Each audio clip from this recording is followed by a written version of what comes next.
ವಿಶೇಷ ಚೇತನ ಮಕ್ಕಳ ಮೇಲೆ ಅಮಾನುಷವಾಗಿ ಹಲ್ಲೆ ಮಾಡ್ತಿದ್ದ ವಿಚಾರವನ್ನ ಪವರ್ ಟಿವಿ ನಿಮ್ಮ ಮುಂದೆ ಬಿಚ್ಚಿಟ್ಟಿತ್ತು. ಇದೀಗ ಆ ವಸತಿ ಶಾಲೆಗೆ ಸಚಿವ ಆರ್.ಬಿ. ತಿಮ್ಮಾಪುರ್ ಭೇಟಿಯನ್ನ ಕೊಟ್ಟಿದ್ದಾರೆ. ವಿಶೇಷ ಚೇತನ ಮಕ್ಕಳ ಕುರಿತಾಗಿ ಸಚಿವರು ವಿಚಾರಣೆಯನ್ನ ನಡೆಸಿದ್ದಾರೆ. ಅವರ ಆರೋಗ್ಯವನ್ನ ಗಮನಿಸಿದ್ದಾರೆ. ಈ ಸಂದರ್ಭ ಅವರಿಗೆ ಧೈರ್ಯ ತುಂಬುವ ಕೆಲಸ ಕೂಡ ಆಗಿದೆ. ಯಾರೂ ಹೆದರಬೇಡಿ, ನಿಮ್ಮ ಜೊತೆಗೆ ನಾವಿದ್ದೀವಿ ಅಂತ ಸಚಿವರು ಅಭಯವನ್ನ ಕೊಟ್ಟಿದ್ದಾರೆ. ಮಹಿಳಾ ಮತ್ತು ಮಕ್ಕಳ ಕಲ್ಯಾಣ ಇಲಾಖೆ ಸಿಬ್ಬಂದಿ ಈ ಸಂದರ್ಭದಲ್ಲಿ ಸಚಿವರಿಗೆ ಸಾಥ್ ಕೊಟ್ಟರು. ಇನ್ನು ಮಕ್ಕಳನ್ನ ಸರಿಯಾಗಿ ನೋಡ್ಕೋಬೇಕು ಅಂತ ಹೇಳಿ ಸಚಿವರು ಸೂಚನೆ ಕೊಟ್ಟಿರುವಂತಹ ಡೀಟೇಲ್ಸ್ ಲಭ್ಯ ಆಗ್ತಾ ಇದೆ. ವಿಶೇಷ ಚೇತನ ಮಕ್ಕಳ ಮೇಲೆ ಮೃಗೀಯ ವರ್ತನೆಯನ್ನ ತೋರಿದ್ರು. ಇದೀಗ ಆ ವಸತಿ ಶಾಲೆಯನ್ನ ಬಂದ್ ಕೂಡ ಮಾಡಲಾಗಿದೆ. ಬೇರೆ ಕಡೆಗೆ ಆ ಮಕ್ಕಳನ್ನ ಸ್ಥಳಾಂತರ ಮಾಡಲಾಗಿದೆ.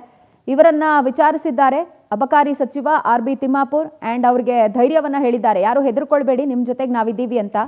ಒಂದು ಹಂತಕ್ಕೆ ಆ ಮಕ್ಕಳು ಮತ್ತು ಪೋಷಕರಿಗೆ ಇದು ಧೈರ್ಯ ತುಂಬುವಂಥ ಕೆಲಸವೇ ಹೌದು. ಒಂದು ನರಕದಿಂದ ಅವರನ್ನು ಬಿಡುಗಡೆ ಮಾಡಿ ಒಂದು ಸೇಫ್ ಪ್ಲೇಸಿಗೆ ಹಾಕಿರೋಂಗಾಗಿದೆ.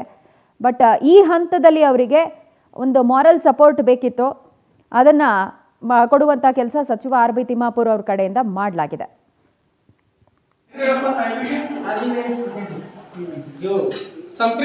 ಸುಪ್ರೀತ್ ನಮಸ್ಕಾರ ಮಾಡಿ ಸಾಹೇಬರಿಗೆ. ಏನಪ್ಪ ಹೆಸರು?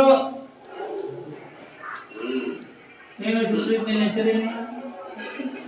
ಸುಪ್ರೀತ್ ಸರ್ ನಮ್ಮ ಕಣ್ಣು ಕಾಣೋದು ಸರ್ ಬುದ್ಧಿಮಾನ್ಯನೂ ಇಲ್ಲ ನಾವು. ಹೌದಾ? ಹಾಂ ಸರ್. ಮತ್ತೆ ಸೋಲು ಒಂದು ಅದು ಇವರು ಅವರು ಸ್ಟಾಫ್ ಅದಾರ ಸರ್, ಜೊತೆಗೆ ಸ್ಟಾಫು ಅದಾರ ಸರ್. ಅವ್ರು ಇವ್ರು